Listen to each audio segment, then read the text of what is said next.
Hi and welcome to the Round 8 Injury Update presented by AIA Vitality. So first off the rank, we'll go with Scott Pendlebury, who didn't quite get up for the game last week. So we sent him back to the original eye specialist that he went to the first time, and we've put a couple of little stitches in that eye, so we've had some medical intervention there, just try and get the healing to be a little bit quicker. He's responded really well to that over the weekend. So he may not train from a contact point of view early in the week, but we're really hopeful that it keeps on progressing as we expect over the next 24 to 48 hours. He'll be able to complete full contact by the end of the week and be available. So he's an assess at this stage, but we're not expecting any issues for Pendles this week.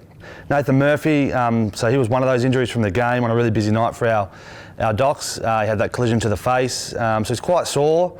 There's no broken bones or fractures or anything like that in there, which is really positive. He was symptom-free post-game from a concussion point of view and has since been symptom-free the last 48 hours. So he's not in the concussion protocol at this stage, so we haven't seen any concussive symptoms at all. He's just got the facial injury. Again, it'll be a wait and see towards the end of the week as far as if he's feeling comfortable enough to get into contact. We're hopeful and we're expecting that that'll be okay, but we just need to wait and see towards the end of the week whether he'll be available. Krug's, he's the one that's looking a little bit less likely than more likely at this stage. So he had a couple of issues on the night. He first got banged up in the knee really early on, and then the main significant issue that made him get subbed out was a rib contusion. So he got a really direct knock to the ribs. Then we didn't quite know, he was removed from the field at that point in time and complaining of high levels of pain, so we made the decision to sub him out. And then we sent him off to hospital to have some precautionary scans. We kind of had Mason Cox in the back of our mind in this point in time, but the scans have cleared him of any significant issues. So for any issues that do arise or any time frames will be on the shorter term rather than the medium term for Krugs. We just need to see how he responds now. So he's had a little bit of a rib issue. He's quite sore throughout the early part of this week. We're probably expecting that he's still sore towards the back end of the week, which may make him unavailable this weekend. But if that soreness settles, then we might be able to get him up to play. So looking like it might be available this weekend, maybe 1 week. We'll just have to wait and see how those symptoms settles from the rib injury, and we'll be able to provide an update later in the week when it gets around to match selection time. And then Mason Cox, so we got that really good news last week and we're able to start the program. Within the space of 8 days, he's done a remarkable job to return to some of his baseline measures. So as far as in the gym, bench press, squat, all the things that we're doing there, he's back up to where he was before 5 weeks of inactivity, which is just a huge result. And then again, running, we built him up slowly from a running point of view, but over the weekend completed a session that was at really high intensity, put him through his paces, and he survived that really well as well. So from a fitness point of view and from a strength point of view, it's kind of like, we can push on and be ready to go. He'll have a follow-up review this week because, again, we haven't been able to start contact. We've been able to do some things in the gym that mimic contact without a direct blow. Once he has a follow-up with that specialist, he'll clear as to whether he does contact or not. Should he be able to get into contact towards the end of the week, we're expecting him to be potentially available to play. So a really positive week for Mason, and again, we'll be able to provide an update to that once match selection comes around towards the end of the week. Jacob Ryan with that neck, so he's going to assess this week as well. We know that it was slow early on, the neck, shoulder symptoms, and then it's progressed quite quickly in the last probably 4 or 5 days really.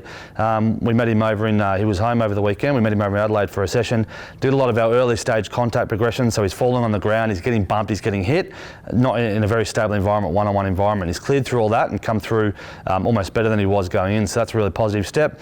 He'll be limited in contact early in the week, hopefully clear his contact later in the week and be available for selection come the weekend.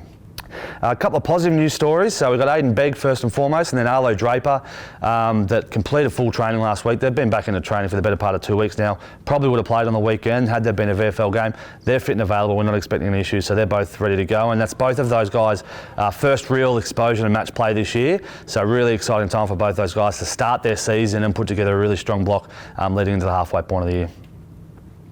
Joey Richards, with his hamstring protocols, we kind of have an aggressive, a medium, and a really conservative approach to hamstrings. And he's probably at the moment hitting the medium. So originally we said around 9, probably more like around 10. It's not a setback at all for Joe. It's just that he's the way that he's running at the moment, we're progressing as he feels he's comfortable. So we'll sort of take that medium approach for now, and we don't think that'll be any issues for Joey. So he'll put in a really good week with the rehab squad this week.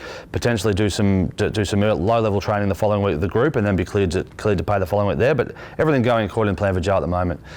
And then we've got a long-term guys, so we've got Dan McStay, we've got Lipper, we've got Charlie Dean, and we've got Howie, who are all completing return to running programs and conditioning programs, gym and all that kind of stuff. No issues at the moment for any of them. So again, their forecast is more to the medium to long term. So but once we have an update on those guys and maybe narrow down those timeframes, we'll let you know. And then lastly, some really positive news for Darcy Cameron. So we know that he came out of that brace at the start of last week, has started his running program, put in a couple of really good sessions over the weekend. He's able to do a high level of function now, so he's doing a lot of single leg work in the gym, being able to start his running program. So we're hoping to tighten that time frame up a little bit, bring it almost a week forward. We'll get into some really dynamic movements in the gym this week as far as his ruck jumping and pushing the pace on the running, but he's feeling really good at the moment, which is a real positive news story for Darcy this week. And that's all for the Round 8 injury update presented by AAA Vitality.